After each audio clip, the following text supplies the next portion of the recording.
Senas tradicijas turinti Labanorinė šventė 1 rugsėjo savaitgalį vėl sukvietė visus į atlaidus ir šventę.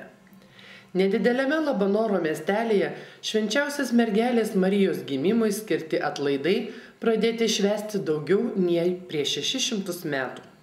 Per atlaidus vykdavo ir turgus.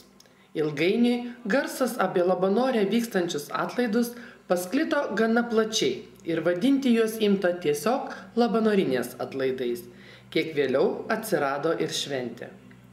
2001 metais atkūrus Labanoro seniūniją imta rengti Labanorinę šventę, kuri dar labiau papildo ir pagyvina Labanorinės atlaidus. Labanoro seniūnijos patalpose buvo atidaryta dailininkų grupės Ornamentas keramikos darbų paroda. Kiek vėliau Labanoro regioninio parko lankytojų centre buvo atidaryta moderni ekspozicija Didžiosios girios glėbyje. Jau pirmomis valandomis ši ekspozicija sulaukė gausaus lankytojų antplūdžio. Patys smalsiausi buvo vaikai. Jiems buvo įdomu išgirsti ir paukščių balsus ir pabandyti atspėti, koks augalas ar grybas yra nuodingas, o koks valgomas. Atvyko ir valdžios atstovų.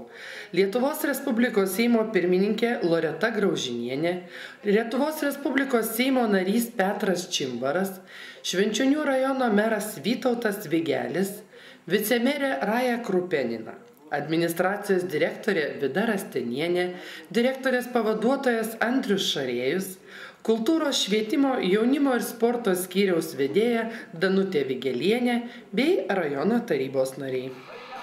Po trumpų sveikinimo kalbų prasidėjo smagus grupės Čilinam koncertas, kurioje dainuoja Marius Jampolskis, Ramūnas Rudokas ir Stano.